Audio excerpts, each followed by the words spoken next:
Sorry, যে ভাই বসে পড়ো এটা এই দিকটা ছেড়ে দাও। কাশ্মীরের পেহেলগাঁওতে যে বর্বরোচিত সন্ত্রাসবাদী হামলা হয়েছে তাদের স্মরণে আজকে আলোচনা সভা, সাথে আমাদের রাজ্যের 26,000 চাকরি বাতিল হয়েছে, দুর্নীতি ও বঞ্চনার শিকার কারা হচ্ছে সেই সম্পর্কে আমাদের আলোচনা সভা, এবং সাথে সাথে ওয়াকফ সংশোধনী আইন 2025 কেন বাতিল করব, বাতিল চাইছি সেই নিয়ে আলোচনা সভায় আপনারা উপস্থিত হয়েছেন, আপনাদেরকে ধন্যবাদ জানাই। আজকের সবার পরিচালককে আরো ধন্যবাদ জানাই, রাজ্যের সাধারণ সম্পাদক বিশ্বজিৎ মাইতিদা, রাজ্য কমিটির সদস্য কুতুব ভাই আছেন, এবং জেলা কমিটির নেতৃত্ব, বাদুড়িয়া ব্লকের নেতৃত্ব এবং বিভিন্ন স্তরের নেতৃত্ব যারা উপস্থিত হয়েছেন তাদের ধন্যবাদ জানাই। এখানে সামনে আমার যারা মিডিয়ার বন্ধুরা আছে ধন্যবাদ জানাই বাদুড়িয়া, কোন থানা এটা, বাদুড়িয়া থানার পুলিশ প্রশাসনকে, যাদের প্রচেষ্টায়, যাদের সহযোগিতায় আমরা এই আলোচনা সভা সুষ্ঠুভাবে সম্পূর্ণ করতে পারবো আশা করছি।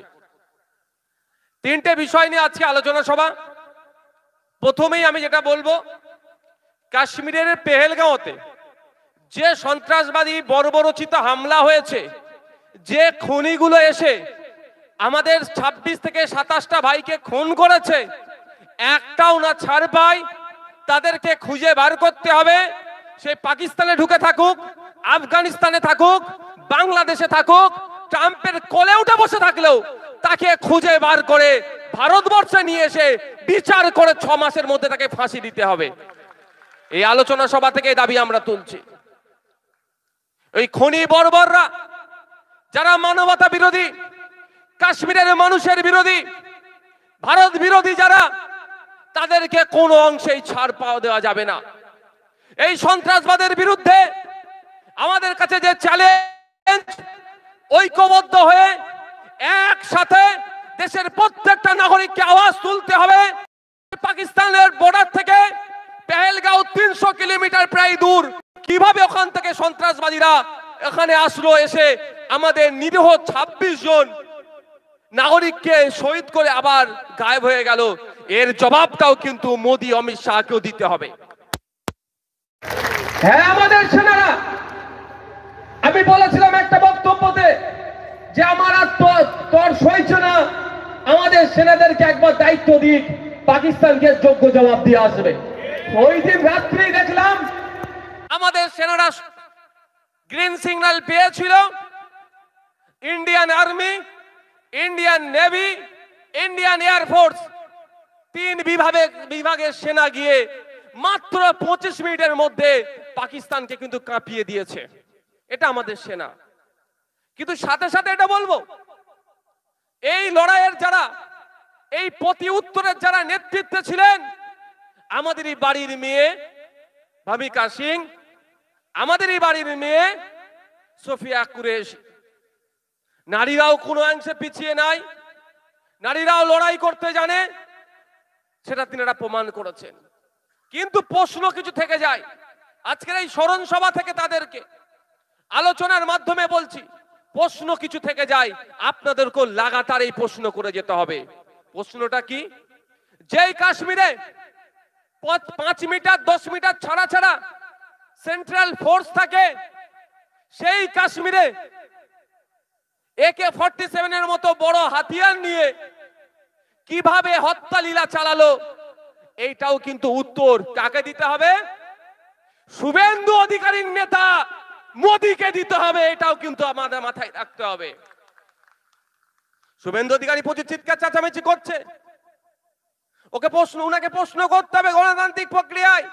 আমরা এখান থেকে প্রশ্ন করি, এটা বলতে হবে যে আমি আপনাদের জানিয়ে রাখি, পশ্চিমবাংলায় 3 জন খুন হয়েছে, শহীদ হয়েছে এই টেরর অ্যাটাকে নাগরিকদের মধ্যে।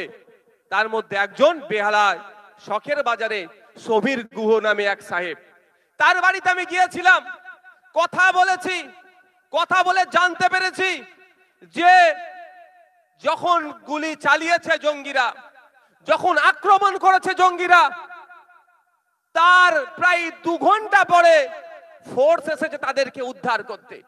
যে কাশ্মীরে 5 মিটার 10 মিটার ছাড়া ছাড়া ফোর্স থাকে, প্রায় 2 ঘন্টা পরে কেন ফোর্স আসলো, সে প্রশ্ন থেকে যাচ্ছে না ভাই? রাজনৈতিক দল হিসাবে সে প্রশ্ন করতে হবে বারবার।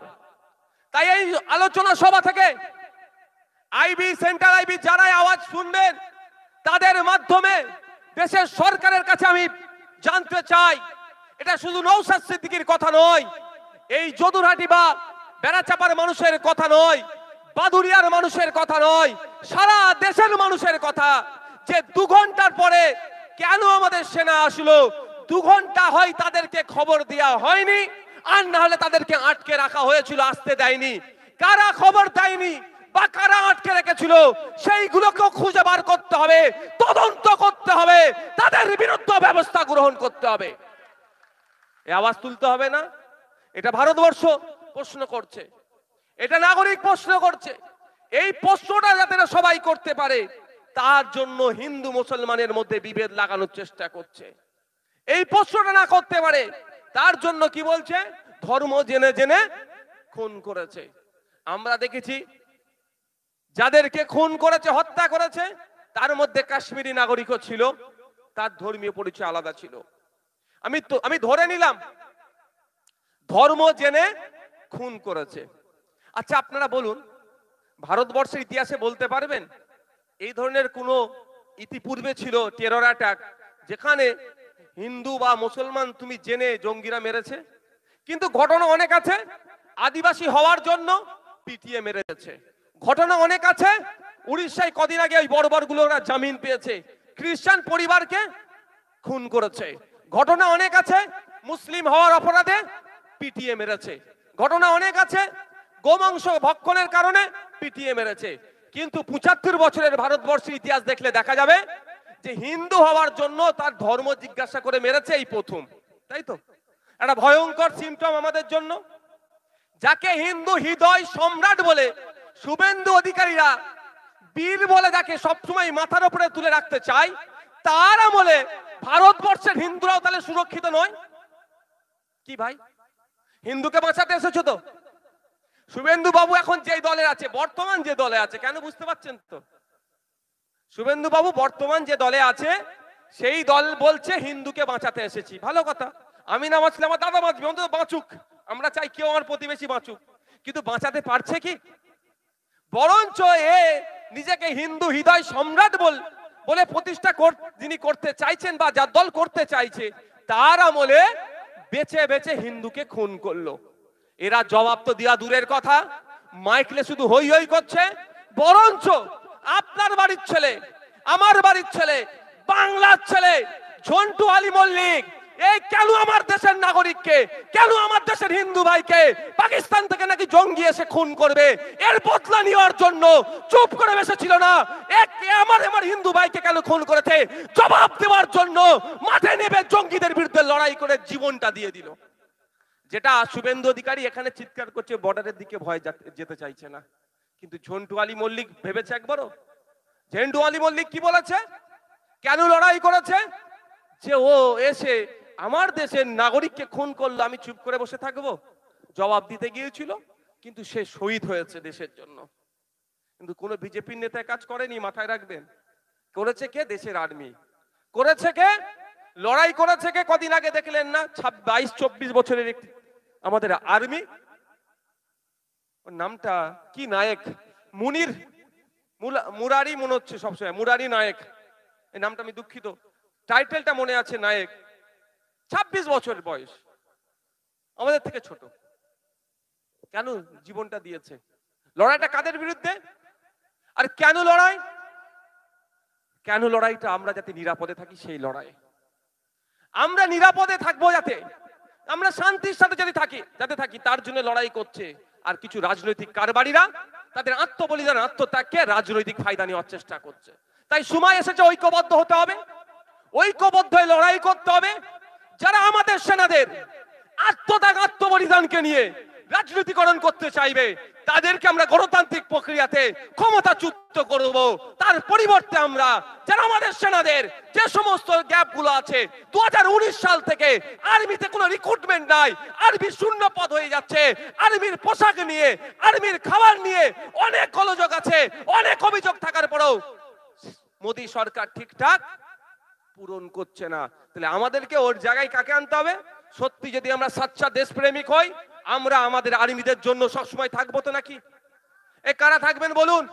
থাকতে হবে যে আর্মি, যে বিএসএফ, যে জওয়ানদের জন্য আমরা শান্তিতে ঘুমাচ্ছি। পাকিস্তান থেকে শুনছিলাম যখন, যদিও মিডিয়ার মাধ্যমে, মিডিয়া কতটা সত্য খবর করেছে আর বলতে লাগবে না, আমি বিতর্কে যাচ্ছি না, তারপরও যে অ্যাটাক গুলো করছিল, আমরা তো এখানে টুইটে বসে, সোশ্যাল মিডিয়ায় বসে খুব লিখছিলাম, কিন্তু যারা ওই গোলার সামনে দাঁড়িয়ে ওই গোলাগুলোকে প্রতিহত করছিল, তারা কারা? আমাদের আর্মি। তারা তাই আর্মির ক্ষেত্রেও 2019 সালের পরে আর কোনো রিক্রুটমেন্ট হয়নি, শূন্য পদ বেড়ে গিয়েছে। সেই আর্মি শূন্য পদ পূরণের দাবিও আমরা এখান থেকে করছি। আজকে এই স্মরণ সভাতে আমরা স্মরণ করি তাদের, যে সমস্ত ভাইগুলোকে নির্বিচারে, নিরস্ত্র ভাইগুলোকে যাদেরকে খুন করেছে, তাদের পরিবারের প্রতি সমবেদনা, এবং সাথে সাথে একটাও না ওই বর্বররা ছাড় পায়, তার জন্য আমরা কেন্দ্র সরকারকে বারবার বলে আসছি, আজকে এখান থেকে বলবো। আজকে বন্ধুগণ, আপনারা জানেন আরো দুটো বিষয় আছে, তার মধ্যে একটা অন্যতম বিষয় হচ্ছে 26,000 চাকরি বাতিল। আপনারা 26,000 চাকরি বাতিল নিয়ে অনেক গল্প শুনেছেন। এখন লেটেস্ট যেটা হচ্ছে, সুপ্রিম কোর্টে সুপ্রিম কোর্ট যে অর্ডার দিয়েছে, রিভিউর জন্য পিটিশন জমা করেছে। কিন্তু আমি একটা কথা বলি, সুপ্রিম কোর্টে যদি ইতিহাস দেখা যায়, যদিও দীর্ঘদিনের ইতিহাস যদি দেখা যায়, দেখলে দেখা যাবে রিভিউ অতটাও সার্থক হয়নি, খুব কম রিভিউকে অ্যাকসেপ্ট করেছে। এটা মাথায় রাখবেন, মানে যে জাজমেন্ট হয়ে গেছে তার বাইরে যাবে বলে আমার বিশ্বাস হচ্ছে না। এই না, যেতেও পারে, কিন্তু তথ্য দেখলে দেখা যাবে খুব কম বাইরে গিয়েছে। তো কেন 26,000 বাতিল হয়েছে? যদি আমি ছোট্ট সহজ কথাই বলি, দুধ আর পানিকে এক করে দিয়েছিল,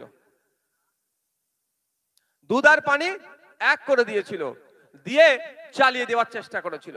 বলে দুধে পানি মেশাই, আর এই তৃণমূলের আমলে পানিতে দুধ মিশাচ্ছে। বুঝতে পারছেন তো? ফলে সবটাই বাতিল হয়েছে। যারা যোগ্য, মেধার ভিত্তিতে, যোগ্যতার ভিত্তিতে যারা চাকরি পেল, তারাও আজকে বাতিল হয়েছে। আমরা এর বিরুদ্ধে নিন্দা, প্রতিবাদ জানাচ্ছি।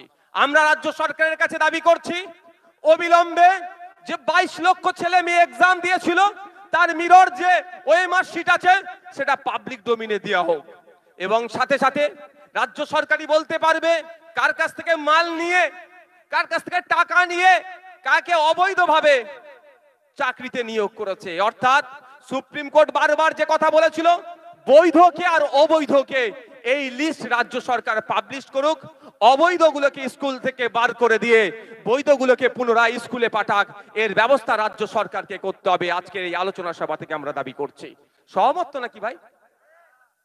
কারণ আপনার আমার বাড়ির ছেলে যে মেধার ভিত্তিতে চাকরি পেল, আর বড় লোকের দামাল ছেলে পড়ালেখা ঠিকঠাক করেনি, 15 লাখ টাকা ঘুষ দিয়ে চাকরি পেয়ে গেল, দুজন কি এক? কিন্তু যে মেধার ভিত্তিতে চাকরি পেয়েছে, তার চাকরিটাও আজকে বাতিল হয়েছে। এর দায়ভার তো সম্পূর্ণ রাজ্য সরকারকে নিতে হবে। কারণ কোর্ট বারবার বলছিল যে আমাকে বলা দেওয়া হোক, জানানো হোক কে 2 নম্বরই করে চাকরি পেয়েছে আর কে বৈধভাবে চাকরি পেয়েছে।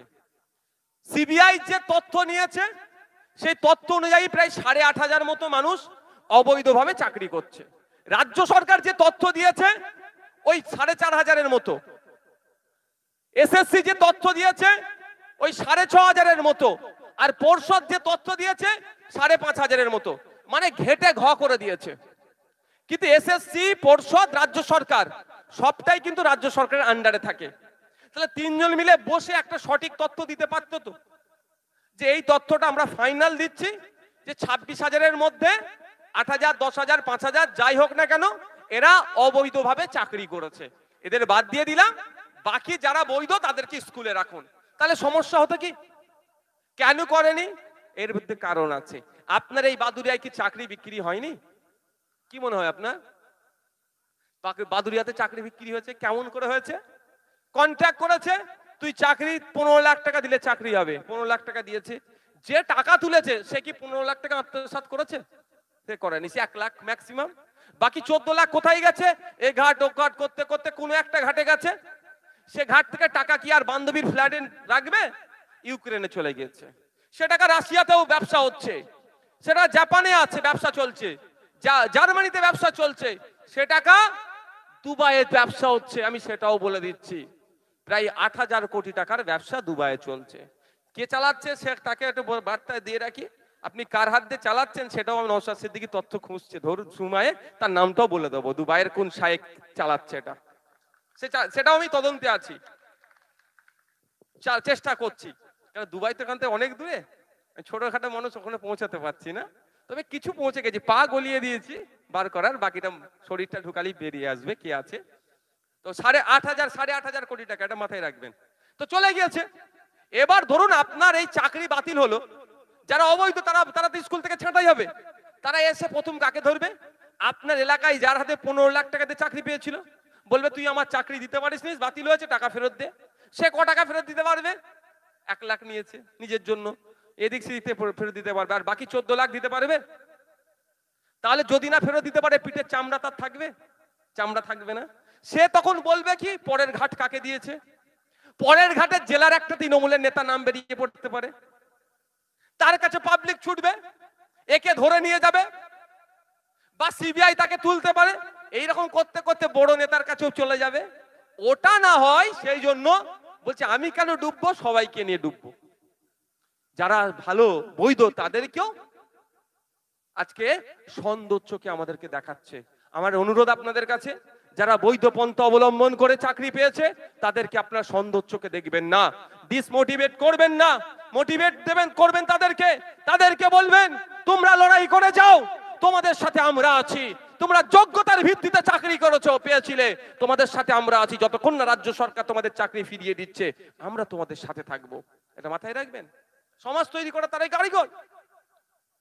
কিন্তু এটা কেন দেখলেন, কদিন আগে দেখলাম group D group C K 20,000 আর 25,000 টাকা দিয়ে বলছে কি তোমরা কাজ চালিয়ে যাও, ওইসব ব্যাপার আছে।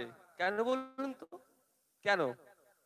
আচ্ছা বলুন, যে বৈধ পন্থা অবলম্বন করে গ্রুপ ডি গ্রুপ সি তে গিয়েছে সে কেন 20-25,000 টাকা মাইনে চাকরি করবে? তার তো প্রায় 35-40,000 টাকা মাইনে, তাই না? তার সাথে ইনজাস্টিস হচ্ছে। আর যে অবৈধ পন্থা অবলম্বন করে চাকরি পেল, সুপ্রিম কোর্ট যার চাকরিটাকে বাতিল বলে দিল, তাকে কেন 20-25,000 টাকা মাসে দেবো আপনার আমার ট্যাক্সের টাকাই ভাই? এই নিয়েও মামলা হচ্ছে শুনলাম। মানে শুধু ঘেটে ঘ করতে চাইছে, আর কিছু নয়। এই পর্যন্ত চুরি করে ফেলেছে, দুর্নীতি করে ফেলেছে, দুর্নীতির হাত থেকে কিভাবে বাঁচবো সেই জন্য এইগুলো করার চেষ্টা করছে। তাই আমাদের এখান থেকে একদম স্পষ্ট বার্তা রাজ্য সরকারকে, অবিলম্বে ওএমআর শিট পাবলিক করা হোক এবং কারা কারা অবৈধ পন্থা অবলম্বন করে চাকরি পেয়েছে তাদেরকে ছাঁটাই করে আমাদের রাজ্যের যে সমস্ত ছেলে মেয়েগুলো মেধার ভিত্তিতে চাকরি পেয়েছিলেন তাদেরকে পুনরায় স্কুলে পৌঁছানো হোক। এই দাবি আমরা এই আলোচনা সভা থেকে তুলছি। আপনারা সহমত তো ভাই? দ্বিতীয় যেটা আছে বিষয়বস্তু আজকে, সেটা হচ্ছে আমাদের যে কেন্দ্র সরকার শুধু সংখ্যার জোর দেখিয়ে, শুধুমাত্র সংখ্যার জোর দেখিয়ে পার্লামেন্টে বিরোধী এমপিদের নিয়ে আসা যুক্তি তর্ককে গ্রাহ্য না করে কিছু পুঁজিপতিদের হাতে, কিছু জমি মাফিয়াদের হাতে, কিছু জমি ব্যবসায়ীদের নজর পড়েছে ওয়াকফ সম্পত্তির উপরে, সেটাকে বরকরার মানে নজর যে পড়েছে সেটাকে কেড়ে নেওয়ার জন্য একটা বিল পাস করিয়েছে, একটা অ্যামেন্ডমেন্ট সংশোধনীর মাধ্যমে একটা আইন তৈরি করেছে, ওয়াকফ অ্যামেন্ডমেন্ট অ্যাক্ট 2025 সালে। এই বিলের আমরা প্রত্যাহার করতে বলছি, এই বিলের আমরা বিরোধিতা করছি। কেন প্রত্যাহার করতে বলছি, কেন বিরোধিতা করছি একটু আপনারা জানতে চান? যারা জানতে চান একটু হাত তুলবেন, যারা জানতে চান হাত তুলুন। তো আপনারা জানতে চান তো ভাই? হাত নামাবেন না, একটু শুনে রাখুন। এটা জানতে হবে আপনাদের কেন আমরা এই বিলের বিরোধিতা করছি। কেন্দ্র সরকার বারবার বলছে কেন্দ্র সরকার বারবার বলছে তার কিছু লোককে দিয়ে এই বিলে নাকি মুসলিম মহিলাদের উপকার হবে, এই বিলের মাধ্যমে নাকি মুসলিম পরিবারের বিধবা মহিলাদের উপকার হবে, এই বিলের মাধ্যমে নাকি মুসলিম গরিবের উপকার হবে, এই বিলের মাধ্যমে নাকি মুসলিম বাচ্চা যারা ছেলে আছে তাদের উপকার হবে। যখন মোদি এ কথাটা বলল, বিজেপি যখন শুরু করেছিল, তখন আমার সন্দেহ হয়েছিল মোদি মুসলমানের ভালো করবে, মোদি গরিব হিন্দুর ভালো করে নে, ও আবার মুসলমানের ভালো করবে। মোদি কোন হিন্দুর ভালো করেনি, আমি আপনাকে বলছি গরিব হিন্দুর ভালো করেনি। মোদি কার ভালো করছে? কাদের বলুন? শিল্পপতিদের। আর মমতা ব্যানার্জিও গরিব মুসলমানের ভালো করেনি, মমতা ব্যানার্জি তার দলের লাঠিয়াল মুসলমানদের ভালো করছে। কমন মুসলিম যারা আছে গরিব তাদের ভালো করেনি। লাঠিয়াল যারা, যারা মারপিট করতে পারবে, যারা বোম বাঁধবে, যারা অশিক্ষিত, যারা সমাজে নোংরামি করবে, যারা বুথ দখল করবে, যারা হিংসা ছড়াবে, এই মুসলমানদের ভালো মমতা ব্যানার্জি করছে। আর কেন্দ্রের বিজেপি সরকার কোন হিন্দু মুসলমান নয়, শিল্পপতি যারা আছেন, ওনার বন্ধু লোক যারা আছে তাদের ভালো করছে। যখন বলল মোদি ভালো করবে মুসলমানদের, আমি বললাম একটু আইনটা তো একটু পড়তে হবে। তখন বিল ছিল, একটু পড়াশোনা করলাম, করে দেখছি তো ভয়ঙ্কর ভাবে উপকার করতে চাইছে মোদি। আমার যেটা সন্দেহ হয়েছিল সেটাই বাস্তবে হয়েছে। যাক, সেই বিষয়ে আমি গুটি কয়েক কথা বলবো, কেন আমরা এর বিরোধিতা করছি। সর্বপ্রথম বলি, সারা ভারতবর্ষে 32টা ওয়াকফ বোর্ড আছে। কটা? 32টি ওয়াকফ বোর্ড আছে। এই ওয়াকফ সম্পত্তি দেখভাল করার জন্য যেগুলো নাই, যেগুলো মোতওয়াল্লি দিয়ে আছে, তার থেকে 7% ইয়ারলি যে রেভিনিউ আসবে তার 7% ওয়াকফ বোর্ডে আসবে। ওই 7% এসে কি হবে? জমা হবে। ওই জমা হওয়া 7% গুলোকে নিয়ে এক জায়গায় করে মুসলিম মহিলাদের বিবাহের জন্য খরচ করবে। আমার মনে হয় লাস্ট 15 বছর আমাদের পশ্চিমবাংলার ওয়াকফ বোর্ডের মহিলাদের জন্য 1 টাকাও খরচ করেনি। এটা এদের দোষ। তা বলে ওয়াকফ বোর্ডটাকেই তুলে দেবো কি ভাই? হতে পারে? ওয়াকফ বোর্ডের ক্ষমতা কেড়ে নেবো, এটা হতে পারে? আজকে যারা চালাচ্ছে তারা চোর ডাকাত, তাই জন্য দেয়নি। কালকে বিশ্বজিৎ নওশাদ সিদ্দিকীরা ক্ষমতায় আসবে, এই সঞ্জীব বাবুরা ক্ষমতায় আসবে, তখন যেটা প্রাপ্য তাদের বুঝিয়ে দেবে। তা বলে আপনি বোর্ডই তুলে দেবেন, বোর্ডের ক্ষমতাই তুলে দেবেন? 7% রেভিনিউ আসতো, সেই টাকা থেকে কি হবে? গরিব বাচ্চাদের পড়াশোনার জন্য স্কলারশিপ দেওয়া হতো। সেই টাকা থেকে আনুষঙ্গিক সমাজ গঠনের জন্য সমাজ কল্যাণমূলক কাজ হতো। ওয়াকফ বোর্ডের এই 7%। মোদি এসে আপনার ভালো চাইছে, ভালো কথা। নতুন যে আইন করেছে সেই আইনে বলেছে 7% এর পরিবর্তে 5% ওয়াকফ বোর্ডকে দিতে হবে। ভাই, ওয়াকফ বোর্ড দুর্বল হলো না শক্তিশালী হলো? 100 টাকায় 7 টাকা জমা হতো, এই 7 জমা হয়ে হয়ে হয়ে হয়ে যে টাকাটা থাকতো সেই টাকা নিয়ে কি হতো? স্কলারশিপ দিত বাচ্চাদের, মহিলাদের বিবাহের জন্য দিত, আরো আনুষঙ্গিক কাজ হতো। এখন 100 টাকায় 5 টাকা জমা করতে বলছে, তাহলে টাকা বেশি হবে না কম হবে? বলুন। কম হচ্ছে, তাহলে কাজ কম হবে না বেশি হবে? তাহলে মোদি আপনার ভালো করলো? মোদি যদি আপনার ভালো চাইতো তাহলে বলতো, আর যদি 7-এর পরিবর্তে 14 যদি হতো, আমি স্টেজ থেকে মোদির বিরোধিতা করতাম না, আমি মোদির গুণগান গাইতাম। কারণ 100 টাকা 14 টাকা জমা হবে। 7-এর পরিবর্তে মোদির দরকার কি ছিল? 14 করা, তা না করে 7-এর পরিবর্তে 5 করেছে। এই উপকার আপনার করছে, উপকার না অপকার করছে। আগে ছিল আইনে 1995 সালে যে প্রিন্সিপাল অ্যাক্ট ছিল ওয়াকফের, সেই আইনে বলা ছিল ওয়াকফ সম্পত্তি নিয়ে কেউ দুর্নীতি করলে তার 2 বছর পর্যন্ত জেল হবে। মোদি আমার মুসলিম মায়েদের কথা এত ভেবে ফেললেন, মুসলিম গরিব বাচ্চাদের কথা এত ভেবে ফেললেন, এখন ওয়াকফ নিয়ে কেউ দুর্নীতি করলে ওই জেলটা কমিয়ে 6 মাস করে দিয়েছে। তার মানে ওয়াকফ তোরা চুরি কর, তোরা জেলটা কম হবে, মানে বুঝতে পারছেন? মোদি যদি মুসলমানদের ভালো চাইতো, মুসলমান মহিলাদের ভালো চাইতো, মুসলমান সমাজের বাচ্চাদের ভালো চাইতো, ওয়াকফ বোর্ডকে শক্তিশালী করতে চাইতো, সত্যি ওয়াকফ সম্পত্তি না বেহাত হয়, তাহলে মোদিজি গর্জন করে বলতো যে আমি আইন যে নতুন নিয়ে এসেছি সেই আইনে ওয়াকফ সম্পত্তি কেউ দুর্নীতি করলে তার 12 বছর পর্যন্ত জেল হয়ে যাবে। তাহলে তো মোদি সত্যি মুসলমানদের ভালো করছে, তাই না ভাই? যদি 12 বছর কেউ জেল হয়, কেউ আর চুরি করতে যাবে ওয়াকফ? কিন্তু এটা করেনি কেন বুঝতে পারছেন? মানে ওর বন্ধু লোককে দিয়ে চুরি হয়তো করাবে, এই মানে যত পারবে সমস্যা তৈরি করো। তার আমি কিছু কথা বলবো, তার আগে একটা জিনিস আপনাদের ক্লিয়ার করি। একটা বাজে প্রচলন আছে বা মিথ্যা প্রচার করা হচ্ছে কি, যে ধর্মনিরপেক্ষ রাষ্ট্র মুসলমানদের ধর্মীয় সম্পত্তি রক্ষণাবেক্ষণের জন্য আইন আছে, হিন্দু ভাইদের কেন নাই। এটা কিন্তু একটা ভুল বার্তা ছড়ানো হচ্ছে। হ্যাঁ, এটা ধর্মনিরপেক্ষ রাষ্ট্র। যে সংবিধান তৈরি হয়েছিল, এই সংবিধান তৈরি করতে গিয়ে বাবা সাহেব আম্বেদকরের অক্লান্ত পরিশ্রম করে যে সংবিধান আমাদেরকে উপহার দিয়ে গেছে, সেই সংবিধানের মধ্যে প্রত্যেক ধর্মের, প্রত্যেক জাতের, প্রত্যেক বর্ণের মানুষের সমাধিকারের কথা বলে গেছে। আর্টিকেল 14টা দেখলেই সেটা বোঝা যাবে।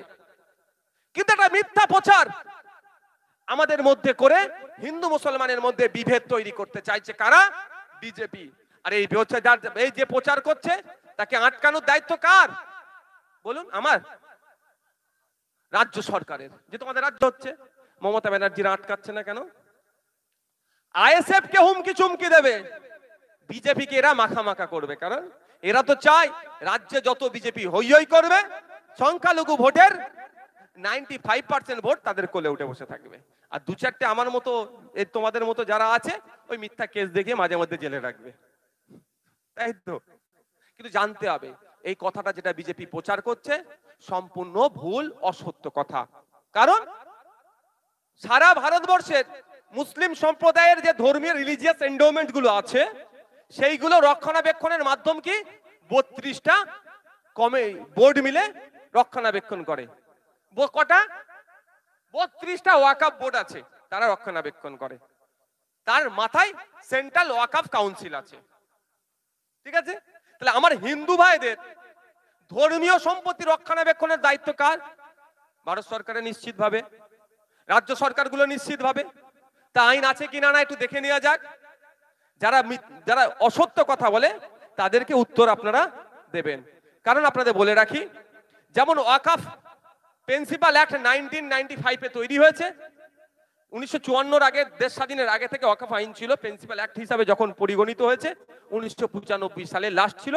তারপরে 2013 সালে একবার অ্যামেন্ডমেন্ট হয়েছে, আবার 2025 সালে এরা করলো।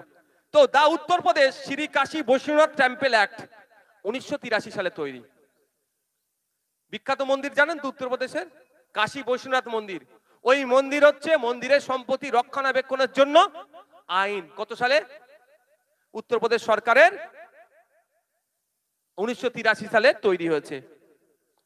এই ধরনের অনেক আছে, অনেক রাজ্যের আইন আছে। The Tamil Nadu Hindu religious and charitable endowments act 1959 সালে তৈরি হয়েছে। তামিলনাড়ু রাজ্যে হিন্দু ধর্মের ধর্মীয় সম্পত্তি এবং চ্যারিটেবল এন্ডোমেন্টস যেগুলো আছে, তার রক্ষণাবেক্ষণ কিভাবে হবে না হবে, কিভাবে চলবে, ঠিক ওয়াকফ সম্পত্তি কিভাবে থাকবে না থাকবে, কিভাবে চলবে, যেমন আইন আছে, আমার ভিন্ন সম্প্রদায়ের মানুষজন যারা আছে তাদের জন্য একইভাবে আইন আছে। আচ্ছা, এখন চর্চা হচ্ছে খুব বেশি কোথায় বলুন তো? কোনটা নিয়ে বলুন? পুরীর জগন্নাথ ধাম নিয়ে না?